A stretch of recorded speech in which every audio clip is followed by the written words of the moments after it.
ሰላም የተከበራችሁና የተወደዳችሁ ተመልካቾቻችን እንዴት ሰነበታችሁ? እንደምን አላችሁ?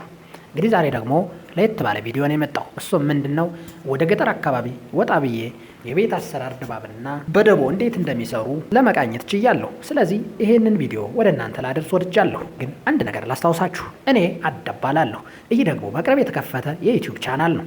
ይህን ቻናል ለማሳደግ ግን ላይክ፣ ሼር፣ ሳብስክራይብ በማድረግ ቤተሰባዊነታችሁን እንድታሳዩን ከወዲሁ እያሳሰብኩ ቀጥታ ወደ ቪዲዮ ልውሰዳችሁ።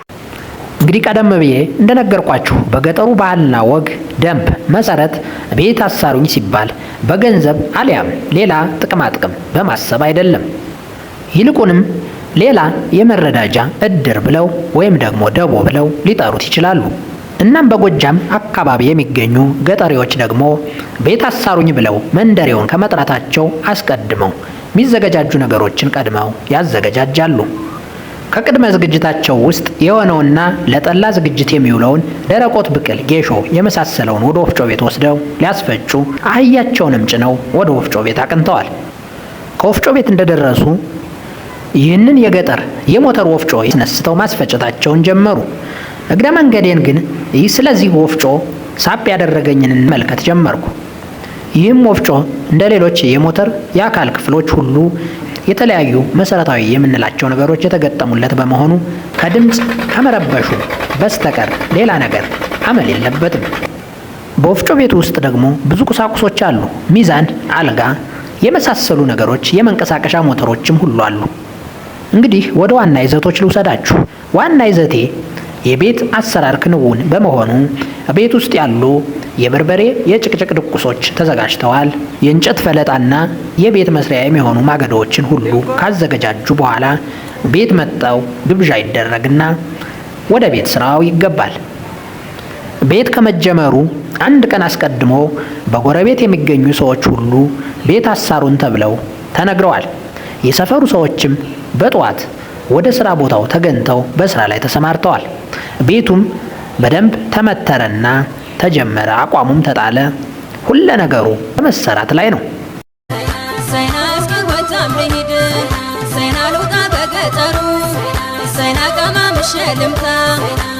ይህንን ስራ እየተረባረቡ ግማሾቹ የአቋም የሚሆነውን የመምረጥ፣ የተወሰኑት መሸከም፣ የተወሰኑት ደግሞ ጉድጓድ የመቆፈር ስራ ላይ ከተጠመዱና ጊዜያት ካሳለፉ በኋላ ትንሽ እረፍትን የሚፈልጉ ይመስላሉ። እርግጥ ነው ሰዓቱ 6:20 ይላል። ስለዚህ ከቤት ከጓዳው እንጀራው፣ ወጡ፣ ውሃና ጠላው ተዘገጃጅቶ ለመውሰድ ሽር ጉድ እያሉ ይገኛሉ።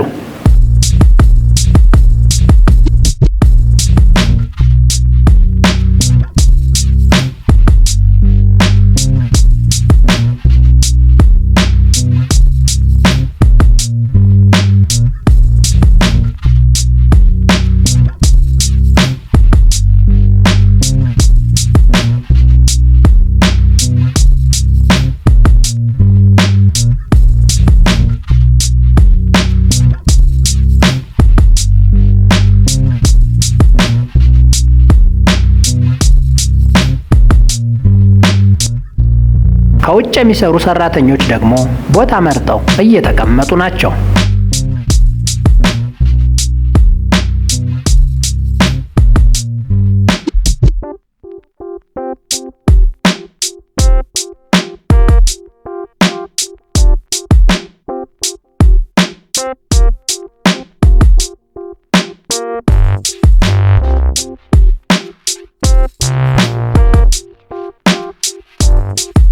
ሁሉም ነገር ወደ እነሱ ቀረበና ከበሉ ከጠጡ በኋላ ትንሽ አርፈው ወደ ስራ ተመለሱ።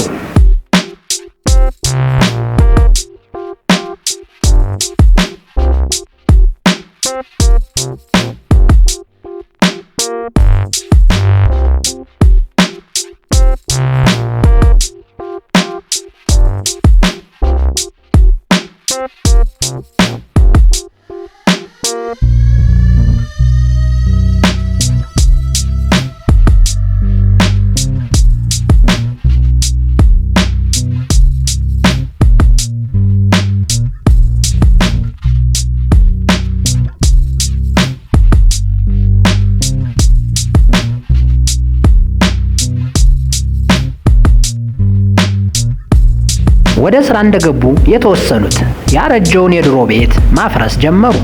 በዚሁ ፍራሽ ቤት ውስጥ ደግሞ ሳሎን፣ መኝታ ቤት፣ ዕቃ ቤት አካቶ የያዘ ነበር። ከሳሎን ፊት ለፊት መደርደሪያዎቹ እና የበሩ አገጣጠም ልዩ ነው።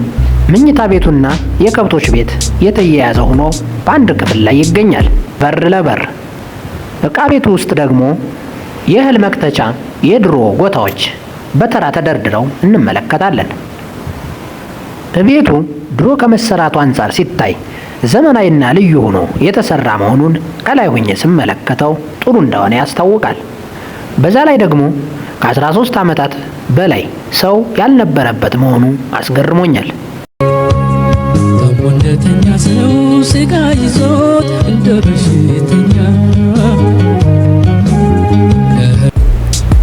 አንድ የገረመኝ ነገር ደግሞ የመሃል ምሰሶ አቁመው እንደጨረሱ ሌላ ባህል አለ። ድፍድፍ አረቄ ጠላ ይቀርባል። ከምሰሶው ላይም የከብቶች በት ጉድጓዱ ውስጥ ይከተትበታል። ድፍድፍ ይቀመሳል። ምንድነው ብዬ ለመጠየቅ ሞክሬያለሁ። የድሮ አባቶች ያቆዩት ከመሆኑ የተነሳ የሰላም፣ የፍቅር፣ የሀብት ቤት ያድርገው እንደማለት እንደሆነ ነግረውኛል።